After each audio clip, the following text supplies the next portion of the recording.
हाय गाई, welcome back my YouTube channel suffer with Bhupendra में आपका स्वागत है। आज की क्लास आपकी लेक्चर नंबर 20 है, जो कि यूपी टेट 2026 को टारगेट करते हुए बेहद ही इम्पोर्टेंट प्रश्नों की श्रृंखला होगी, जो कि आपकी आगामी यूपी टेट चाहे सुपर टेट हो को दृष्टिगत रखते हुए महत्वपूर्ण प्रश्नों की श्रृंखला हम चालू कर रहे हैं। चलिए, आज की श्रृंखला का पहला प्रश्न है आपका, कह रहा मिलान कीजिए।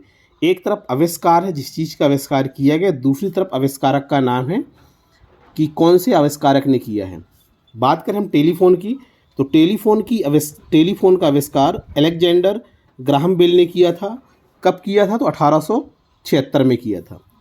बात करें हम एक्सरे की, तो एक्सरे की खोज W.K. रोएंटजन ने किया था। बात करें टेलीविज़न की, तो टेलीविज़न का आविष्कार J.L. बेयर्ड ने 1956 में ब्रिटेन में किया था। बात करें हम इलेक्ट्रिक बल्ब की, तो इलेक्ट्रिक बल्ब का आविष्कार थॉमस अल्वा एडिसन ने किया था, जो कि अमेरिका के रहने वाले थे। बात करें हम दूरबीन की, तो दूरबीन का आविष्कार गैलीलियो ने 1609 में किया था और ये इटली के रहने वाले थे। रेडियो का आविष्कार जी मार्कोनी ने किया था। ठीक, तो ये एक प्रकार से यहाँ से आपके क्वेश्चन पूछे जाते हैं, जो कि आविष्कार और आविष्कारक के नामों से क्वेश्चन पूछे जाते हैं। अगला प्रश्न है आपका, या अगला इंपॉर्टेंट पॉइंट है, भारत का नोकरेख जीवमंडल संचयन क्षेत्र। कौन सा? नोकरेख जीवमंडल संचयन क्षेत्र किस प्रदेश में है? तो ये है आपका मेघालय में। अगला पॉइंट है आपका, विश्व का सर्वप्रथम राष्ट्रीय उद्यान कौन सा है? तो देखिए, बात करें यदि हम विश्व के सर्वप्रथम राष्ट्रीय उद्यान की, तो ये है आपका येलोस्टोन नेशनल पार्क, जो कि आपका कहाँ है? USA अमेरिका में है। अगला पॉइंट है आपका, लोकटक झील में तैरता हुआ भारत का केइबुल लामजाओ राष्ट्रीय उद्यान किस राज्य में है? तो ये आपका मणिपुर में है। तो इस प्रश्न इस तरह से भी पूछा जाता है कि लोकटक झील में तैरता हुआ कौन सा नेशनल पार्क है? तो ये आपका केइबुल लामजाओ नेशनल पार्क, जो कि आपका मणिपुर राज्य में है। ठीक है, तो ये इम्पोर्टेंट है और पूछा भी जाता है। किस झील में तैरता है ये? तो ये आपका लोकटक झील में तैरता है। अगला पॉइंट है आपका, भारत के किस राज्य में नल सरोवर पश्चिम बिहार स्थित है? तो देखिए, नल सरोवर पश्चिम बिहार की यदि हम बात करें तो ये आपका गुजरात में स्थित है। ठीक है, तो नल सरोवर पश्चिम बिहार, तो ये आपका कहाँ पे है? गुजरात में।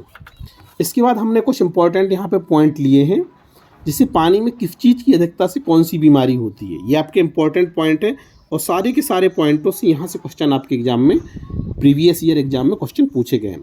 बात करें हम पेयजल में, यदि नाइट्रेट की अधिकता होती है, तो नाइट्रेट की अधिकता से ब्लू बेबी सिंड्रोम नामक रोग होता है। इंपॉर्टेंट है, वेरी इंपॉर्टेंट है। ठीक, तो पानी में यदि नाइट्रेट की अधिकता होती है, तो नाइट्रेट की अधिकता से होने वाला रोग कौन सा है? ये है आपका ब्लू बेबी सिंड्रोम।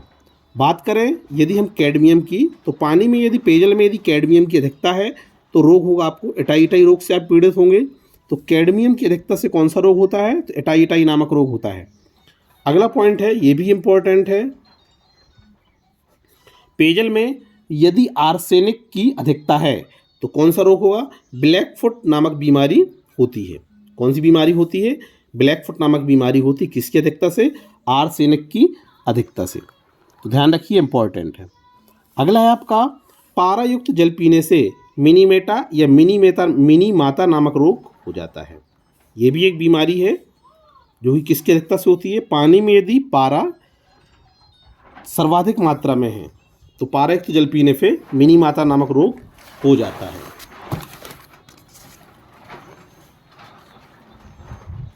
अगला पॉइंट देखिए, अगला पॉइंट हमने लिखा है कि पीने योग्य पानी में आर्सेनिक की अधिकतम अनुमेय मात्रा कितनी होती है? ये होती है 0.05 मिलीग्राम प्रति लीटर में। तो ध्यान देखिए, यदि पानी में आर्सेनिक की मात्रा 0.05 मिलीग्राम प्रति लीटर है, तो लगभग ये मान लेते हैं कि पीने योग्य क्या है? जल है। ठीक, अगला पॉइंट है, भारत में किस क्षेत्र को पारिस्थितिक उष्ण स्थल की संज्ञा दी जाती है? तो ये पश्चिमी घाट को दी जाती है। पारिस्थितिक उष्ण स्थल की संज्ञा किस घाट को दी जाती है? तो पश्चिमी घाट को दी जाती है। ये पॉइंट इंपॉर्टेंट है और पूछा भी गया है, तो ध्यान रखिए। भारत में किस क्षेत्र को पारिस्थितिक उष्ण स्थल की संज्ञा दी जाती है? तो ये दी जाती है आपकी पश्चिमी घाट को। बात करें हम वह पोषक चक्र, अगला प्रश्न है आपका, वह पोषक चक्र जो सूर्य के प्रकाश से सीधे संचालित होता है, तो ये होता है आपका कार्बन चक्र। कौन सा चक्र होता है जो सूर्य के प्रकाश से सीधे संचालित होता है? तो ये आपका कार्बन चक्र होता है। कार्बन चक्र सूर्य के प्रकाश से क्या होता है? सीधे संचालित होता है। अगला पॉइंट हमने लिया है, पारिस्थितिक तंत्र में अवयवों के चक्रण को कहा जाता है। पारिस्थितिक तंत्र में अवयवों के चक्रण को जैव भू रासायनिक चक्र कहा जाता है, जिसे आप बायो जियोकेमिकल साइकिल भी कहते हैं। तो जैव भू रासायनिक चक्र पारिस्थितिक तंत्र में अवयवों के चक्रण को कहा जाता है, ये भी इंपॉर्टेंट है।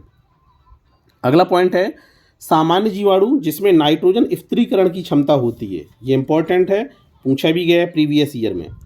तो देखिए, सामान्य जीवाणु जिसमें नाइट्रोजन स्थिरीकरण की क्षमता सर्वाधिक होती है, तो एक तो जीवाणु होता है आपका नाइट्रोसोमोनास और दूसरा होता है आपका नाइट्रोबैक्टर। दोनों जीवाणुओं में नाइट्रोजन स्थिरीकरण की क्या होती है? सर्वाधिक क्षमता होती है। इसके बाद हमने अगला पॉइंट लिया है, ओजोन गैस का सर्वाधिक संकेंद्रण किस मंडल में मिलता है? तो ओजोन गैस का सर्वाधिक संकेंद्रण ये आपको समताप मंडल में मिलता है, ये भी इंपॉर्टेंट है, ध्यान रखिए। अगला पॉइंट है, सोलर कुकर सूर्य के किन किरणों से ऊर्जा अवशोषित करता है? बात करें यदि हम सोलर कुकर की, तो सोलर जो कुकर होता है वो सूर्य के अवरक्त जो किरणें होती हैं, जिन्हें हम इंफ्रारेड कहते हैं, इंफ्रारेड किरणों को क्या करता है? अवशोषित करता है। तो ध्यान रखिएगा कि जो सोलर कुकर होता है वो सूर्य की अवरक्त किरणों को क्या करता है? अवशोषित करता है। इसके बाद हमने कुछ एक तरफ विश्व के प्रमुख घास के मैदान लिखे हैं और दूसरी तरफ ये प्रमुख घास के मैदान कौन से देश में पाए जाते हैं और उन घास के मैदानों को उस देश में किस नाम से जाना जाता है। ये आपके इंपॉर्टेंट पॉइंट हैं। ये सारे के सारे प्रीवियस ईयर एग्जाम में आपके EVS के सिलेबस में पूछे जाते हैं, विश्व के घास के मैदान। तो देखिए, बात करें हम अर्जेंटीना में, तो अर्जेंटीना में जो घास के मैदान पाए जाते हैं उन्हें हम पंपास कहते हैं, पंपाज कह लीजिए या पंपास कह लीजिए, बात एक ही है। दक्षिण अफ्रीका में जो घास के मैदान पाए जाते हैं उन्हें आप वेल्ड कहते हैं। ऑस्ट्रेलिया में जो घास के मैदान पाए जाते हैं उन्हें आप डाउन्स कहते हैं।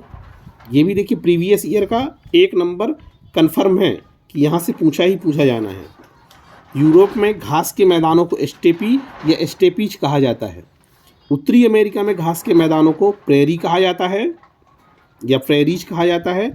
और बात करें हम अफ्रीका की, तो अफ्रीका में घास के मैदानों को क्या कहा जाता है? पार्कलैंड भी कहा जाता है। ठीक है, तो ये देखिए विभिन्न घास के मैदान हैं और किन देशों में इन्हें किस नाम से जाना जाता है, वो आपके इम्पोर्टेंट हैं। ठीक है, यहाँ से आपके प्रीवियस ईयर एग्जामों में क्वेश्चन बने हैं। जब प्रीवियस ईयर एग्जामों में क्वेश्चन पूछे गए हैं तो इस साल भी इम्पोर्टेंट कैटेगरी में आते हैं। अगला पॉइंट है आपका भारतीय वन प्रबंधन संस्थान। तो बात करें भारतीय वन प्रबंधन संस्थान की, तो देखिए भारतीय वन प्रबंधन संस्थान ये आपका भोपाल में स्थित है।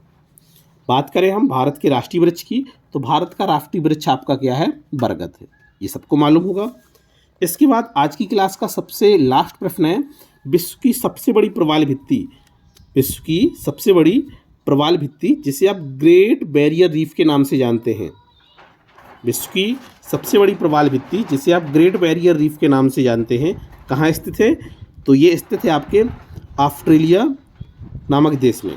ठीक है, कहाँ स्थित है? तो ग्रेट बैरियर रीफ आपकी ऑस्ट्रेलिया में स्थित है।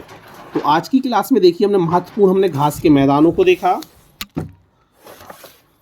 इसके बाद हमने एक तरफ प्रमुख आविष्कार और उनके आविष्कारकर्ताओं को देखा। उम्मीद करते हैं हमारी ये क्लास आपको पसंद आई होगी। यदि पसंद आए तो आप हमारे YouTube channel suffer with Bhupendra को लाइक करें, शेयर करें और सब्सक्राइब करें। मिलते हैं अगले नेक्स्ट वीडियो में, तब तक के लिए धन्यवाद।